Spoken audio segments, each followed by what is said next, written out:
Hello guys, eto na naman tayo. So, ano lang, stroll lang muna tayo, tambayan ng sandali. So bali andito pala tayo ngayon sa coastal road ng dito sa may Bago Playa area. So, not the park na coastal road, kundi yung coastal road mismo talaga. So, ano lang, sleepin lang natin kung ano talagang itsura pag nandun ka na talaga malapit sa coastal road talaga. Kasi mostly pag pumupunta tayo dito, so ano lang, parang hanggang ano lang tayo hanggang park lang, so umiikot-ikot lang. So why not try na naman natin na dito na naman, sa gilid talaga ng dagat. So dyan so as you can see, maraming mga taong nandyan nakatambay. Always na naman talaga yan, everyday talaga may tumatambay talaga. So punta muna tayo dito sa kabila. Bilisan lang natin kasi mabilis ang takbo ng sasakyan. And here we are. Yeah, diba? So hanap lang tayo ng spot.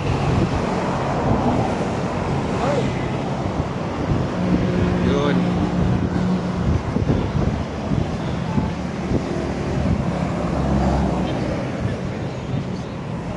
Actually maganda dito kasi madaming tumatambay talaga Makikita mo naman kasi yung area ng Samal Island, Davao del Norte at saka Davao del Sur. So yun na nga guys, ito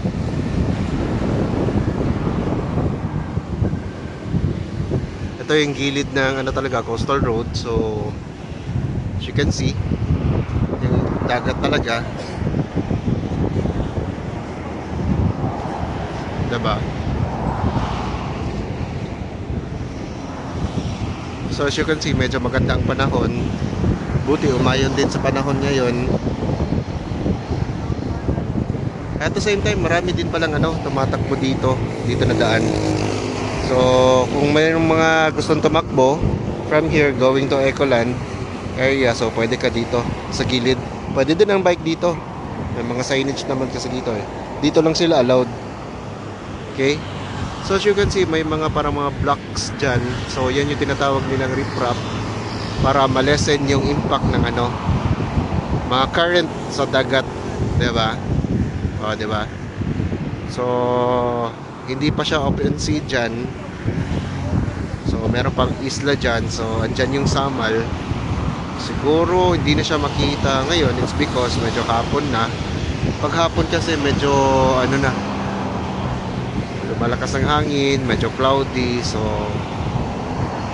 kung naka-cross ka na, okay lang, medyo okay ka na dun. Pero kung wala pa, medyo hesitant ka talaga na pupunta dun sa kabila. Kasi medyo by this time, medyo lumalakas na yung alon katulad dito So yun yung Davao del Sur area. Then yun yung Samal Islands, nandyan banda. And then doon yung going to Davao del Norte. Doon yung lugar namin. Then ito yung daan. So as you can see, may nagbike doon Supposedly dapat dito siya sa red na sign. Red side. Okay.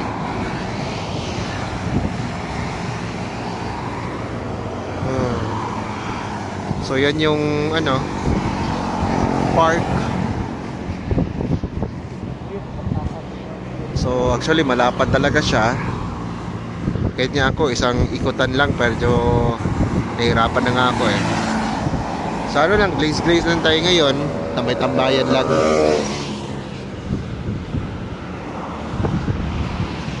Ganda dito, mag-reminisce ng sa ganda ng panahon.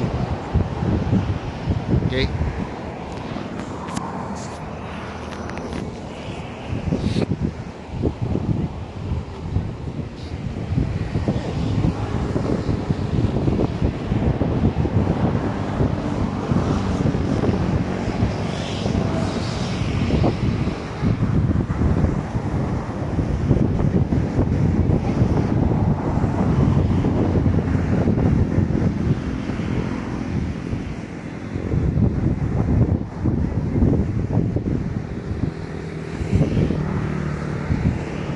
by this time kasi maganda na tumakbo dito or mag-exercise or di kaya mag-bike kasi medyo mahangin.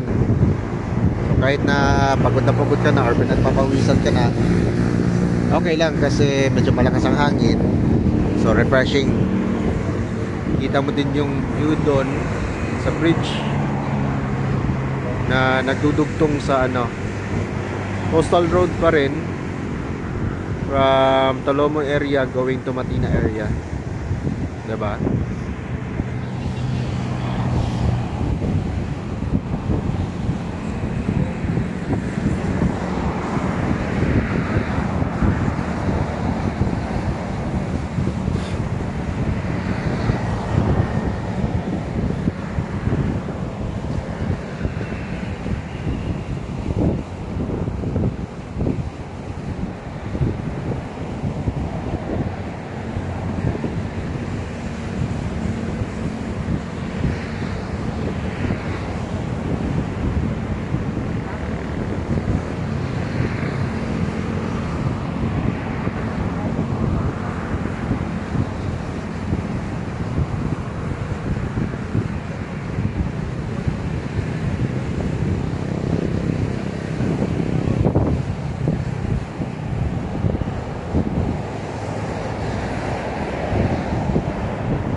Okay guys, so yun na muna sa ngayon.